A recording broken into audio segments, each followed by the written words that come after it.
ನೋಡ್ರಿ, 1ನೇ ತರಗತಿ ನಲಿಕಲಿ ವಿದ್ಯಾರ್ಥಿಗಳು ವಿಶೇಷವಾಗಿ ನೀವೇ ಗಮನ ಕೊಟ್ಟು ಕೇಳಬೇಕು. ಈಗಾಗಲೇ ನಾವು COAPT ಅಕ್ಷರಗಳನ್ನ ಕಲ್ತಿದ್ದೀವಿ, ಅವುಗಳ ಸೌಂಡ್ ಗಳನ್ನ ಕಲ್ತಿದ್ದೀವಿ. ಸಿ ಸೌಂಡ್ ಕ, ಓ ಸೌಂಡ್ ಆ, A sound A, P sound ಪ, ಟಿ ಸೌಂಡ್ ಟ ಇದನ್ನ ಕಲ್ತಿದ್ದೀವಿ. ಹೌದಾ? ಈಗ ಆ ಅಕ್ಷರಗಳ ಕ್ಲಸ್ಟರ್ ಗಳನ್ನ ನಾವು ನಿಮ್ಗೆ ಈಗಾಗಲೇ ಒಂದ್ಸರಿ ಹೇಳಿದ್ದೀವಿ. ನೋಡಿ, ಇದರಲ್ಲಿ ಒಂದು ಅಕ್ಷರ ಮತ್ತು ಇನ್ನೊಂದು ಅಕ್ಷರವನ್ನ ತಗೊಂಡು ಒಂದು ಕ್ಲಸ್ಟರ್ ಅನ್ನಾಗಿ ಮಾಡ್ಕೊಳ್ಳೋದು. ನೋಡಿ, ಇಲ್ಲಿ ಎ ತಗೊಂಡೆ, ಇಲ್ಲಿ ಪಿ ತಗೊಂಡೆ.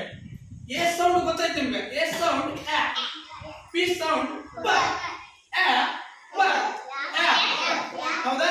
ನೋಡಿ, ಇದು ಏನ, ಇದು ಪಿ ನ, ಆದ್ರೆ ಎ ಪಿ ಅನ್ಬಾರ್ದು, ಅದಕ್ಕೆ ಅದ್ರ ಸೌಂಡ್ ಅನ್ನ ಹೇಳ್ಬೇಕು. ಎ ಪ, ಎಪ್, ಎಟ್, ಆಪ್, ಆಟ್, ಎಪ್, ಎಟ್, ಆಪ್, ಆಟ್. ಹಿಂಗ ನಾವು ಮೊದಲ ಕ್ಲಸ್ಟರ್ ಗಳನ್ನ ಕಲ್ತ ಮೇಲೆ ಆಮೇಲೆ ಶಬ್ದಗಳನ್ನ ಕಲಿಯಾಕ್ ಬರ್ತದೆ. ಗೊತ್ತಾಯ್ತಾ? Okay, thank you.